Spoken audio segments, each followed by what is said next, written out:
GST goods and service tax यानी वस्तु एवं सेवा कर भारत सरकार की नई अप्रत्यक्ष कर व्यवस्था जो 1 जुलाई 2017 से भारत में लागू होने वाली है।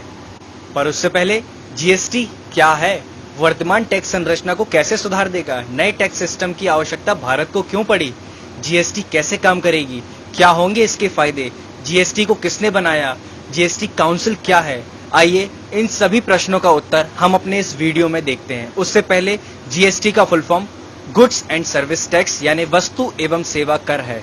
जीएसटी क्या है? जीएसटी भारत के कर ढांचे में सुधार का एक बहुत बड़ा कदम है और यह एक अप्रत्यक्ष कर कानून है यानी कि इनडायरेक्ट टैक्स है। जीएसटी एक एकीकृत कर है जो वस्तुओं और सेवाओं दोनों पर लगेगा। जीएसटी लागू होने से पूरा देश एकीकृत बाजार में तब्दील हो जाएगा। इससे पहले भारत में टैक्स जो है वो केंद्र सरकार अलग लगाती थी, राज्य सरकार कई प्रकार के टैक्स अलग लगाती थी, परंतु अब भारत में एक ही प्रकार का अप्रत्यक्ष टैक्स लगाया जाएगा जिसका नाम होगा जीएसटी। आइए अब हम देखते हैं जरूरी क्यों है जीएसटी। भारत का जो वर्तमान कर ढांचा है वो बहुत ही जटिल है। भारतीय संविधान के अनुसार मुख्य रूप से वस्तुओं की बिक्री पर कर लगाने का जो अधिकार है वो राज्य सरकार और जो वस्तुओं के उत्पादन और उसकी सेवाओं पर कर लगाने का जो अधिकार है वो केंद्र सरकार के पास है। इस तरीके से राज्य सरकार और केंद्र सरकार तरह तरह के टैक्स लगाती है।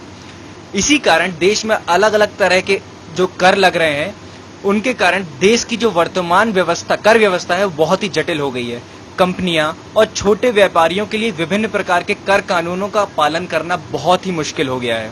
राज्य सरकार जो कर लगाती थी जैसे कि central excise duty, service tax, additional custom duty, special additional duty of custom, VAT, sales tax, central sales tax, entertainment and amusement tax, purchase tax, luxury tax, ये तमाम प्रकार के जो टैक्स हैं अब वो जीएसटी में निहित हो जाएंगे और पूरे भारत में एक ही प्रकार का अप्रत्यक्ष कर लगेगा जिसका नाम होगा जीएसटी। मैं आपको बता दूं, इन सारे तमाम टैक्सों के माध्यम से राज्य सरकार अलग अलग परसेंट लगाती थी। यानी कि अगर किसी वस्तु पर जो सर्विस टैक्स दिल्ली में 10% लग रहा है तो मध्य प्रदेश में वो 12 लग रहा होगा या बंगाल में वो 15 लग रहा होगा। इस प्रकार से राज्य सरकार अपने राजस्व को अपने हिसाब से बढ़ाती थी।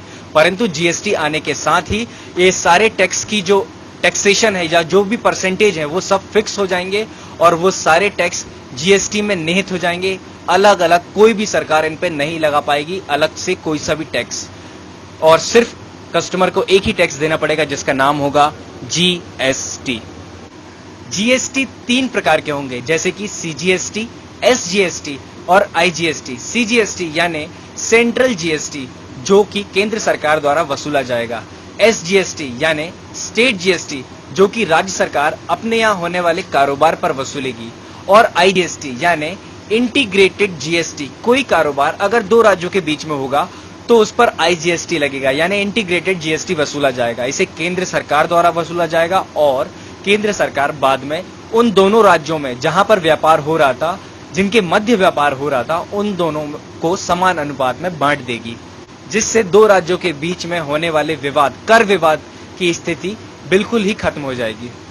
जीएसटी बिल को पास कराने की एक संवैधानिक विधि बनाई गई जैसे कि जीएसटी बिल को लोकसभा में पेश करना था, लोकसभा में पारित कराना था, फिर उसको राज्यसभा में पेश करना था, राज्यसभा में पारित कराना था, फिर भारत के 29 राज्यों में से आधे से ज्यादा राज्य जैसे कि 15 राज्य, 29 का आधा से ज्यादा मतलब 15 राज्यों की परमिशन चाहिए थी, मतलब 15 राज्यों का अनुमोदन चाहिए था, फिर बाद में इसको राष्ट्रपति की स्वीकृति चाहिए थी।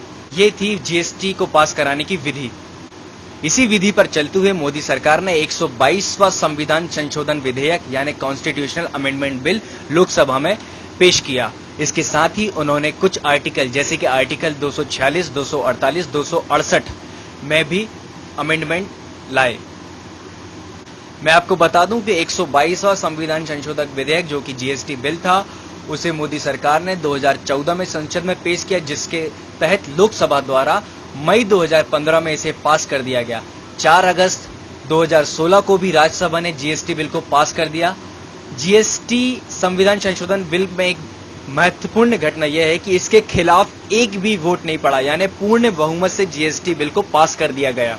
फिर बाद में लोकसभा और राज्यसभा में जीएसटी बिल पास होने के बाद अगला कदम 15 राज्यों की, कम से कम 15 राज्यों की विधानसभा द्वारा अनुमोदन था, जिसके तहत 25 अगस्त 2016 को जीएसटी के लिए 122वें संविधान संशोधन विधेयक का अनुमोदन करने वाला देश का पहला राज्य असम राज्य बना, जिसके बाद बिहार, मध्य प्रदेश, झारखंड, हिमाचल प्रदेश, छत्तीसगढ़, दिल्ली, नागालैंड, मिजोरम, तेलंगाना, हरियाणा, महाराष्ट्र, उड़ीसा और गोवा की विधानसभाओं सहित कुल 19 राज्यों ने जीएसटी विधेयक को अपनी मंजूरी दे दी।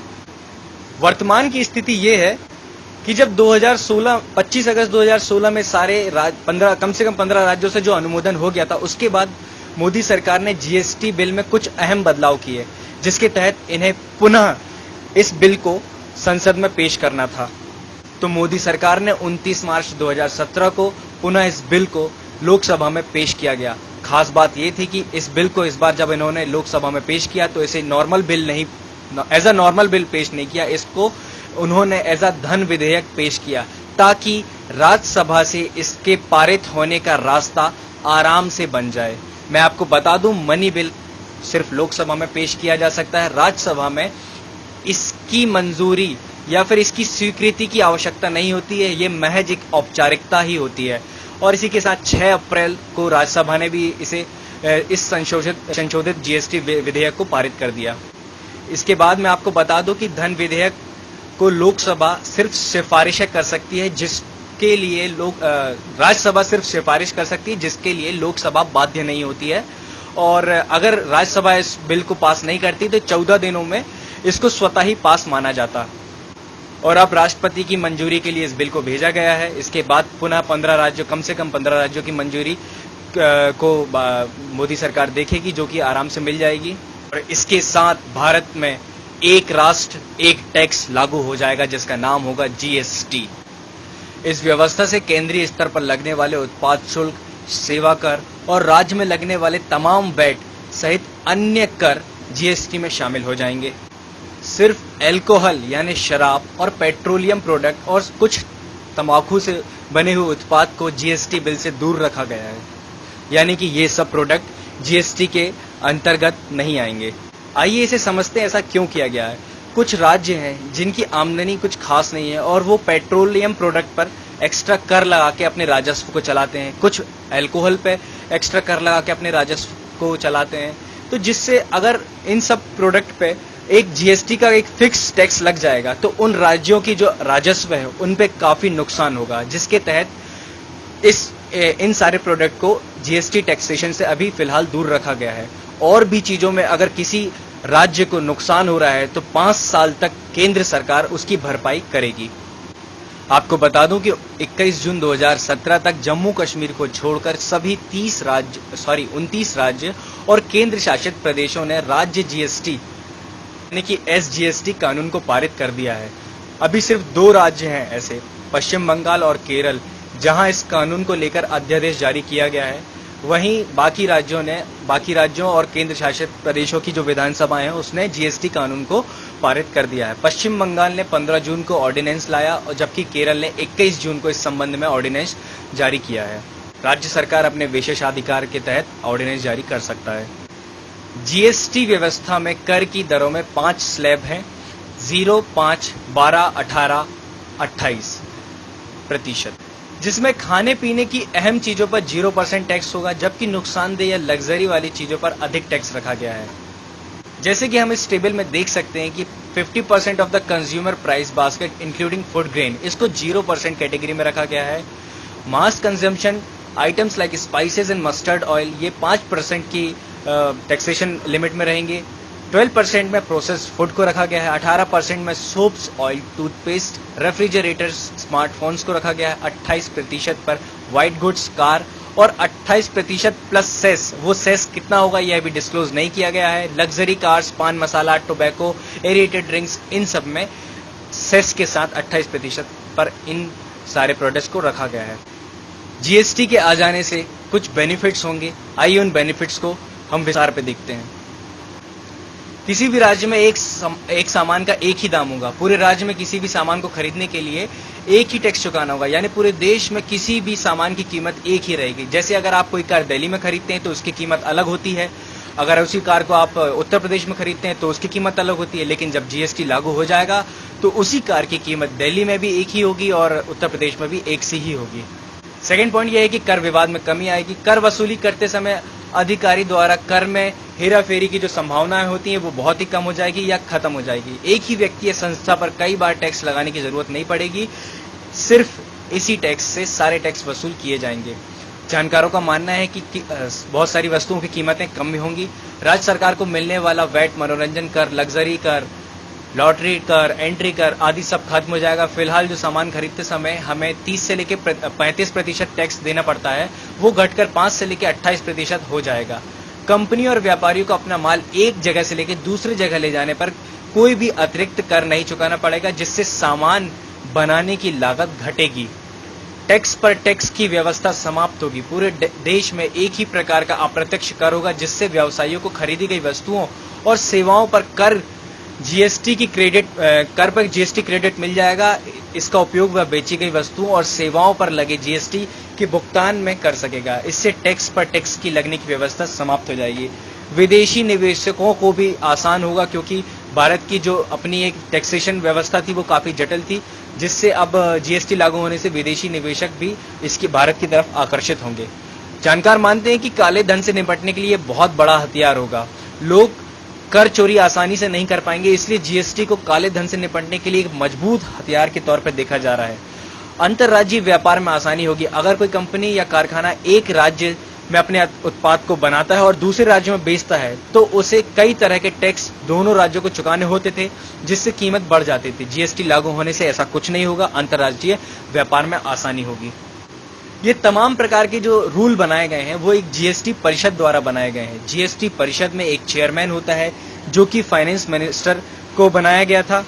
इस परिषद का जो दूसरा मेंबर है वो केंद्रीय राज्य वित्त मंत्री है, और जो मेंबर्स हैं वो हर स्टेट के वित्त मंत्री या फिर उस स्टेट द्वारा नॉमिनेटेड किए गए कुछ मंत्री हुआ करते थे। और इस जो परिषद जो बनाई गई थी, इसका जो वाइस चेयरमैन है, जो हर स्टेट से जो वित्त मंत्री आए या फिर स्टेट द्वारा नॉमिनेटेड जो मंत्री थे, उनमें से किसी एक को इसका वाइस चेयरमैन बनाया गया था। इस जीएसटी परिषद ने ये पूरा मसौदा तैयार करके दिया है। जीएसटी स्ट्रक्चर, टैक्सेशन स्ट्रक्चर को खड़ा किया है। आइए देखते हैं जीएसटी काउंसिल की वोटिंग कैसी है। जीएसटी काउंसिल में किसी भी सहमति पे पहुंचने के लिए 3/4 मतलब कि 3/4 यानी कि 75% सहमति जरूरी है। मान के चलिए अगर टोटल 100 मेंबर हैं तो 75 लोगों को हाँ कहना किसी भी मसौदे पर जरूरी होता था उसे पास कराने के लिए, जो कि एक काफी जटिल प्रक्रिया थी। जीएसटी मीटिंग कराने के लिए 50% मेंबर्स का होना जरूरी था, जिसे हम कोरम कहते हैं। यानी कि अगर मान के चलिए 100 लोगों की ये मेंबर है, 100 लोग जीएसटी काउंसिल के मेंबर हैं, तो जब तक 50 लोग इकट्ठे ना हो जाएं तब तक मीटिंग चालू नहीं हो सकती। और जो मैंने इससे पहले 3/4 वोटिंग सिस्टम की बात की थी, यानी 75% बात की थी, वो प्रेजेंट मेंबर की थी। अगर 50 लोग प्रेजेंट हैं तो उसका 75% अगर मिलता है तो उसकी सहमति मानी जाएगी। सेंट्रल गवर्नमेंट को 1/3 वोट वेटेज दिया गया वोट में, और स्टेट्स के जो मेंबर्स थे उनको 2/3 वेटेज दिया गया था वोटिंग के लिए। इस तरह स्टेट का वेटेज, वोटिंग वेटेज बढ़ जाता है। इस वीडियो में हमने जीएसटी को काफी बारीकी से देखा। प्लीज अगर आपको ये वीडियो पसंद आए तो लाइक कीजिए, शेयर कीजिए और ज्यादा से ज्यादा सब्सक्राइब कीजिए। Thank you so much.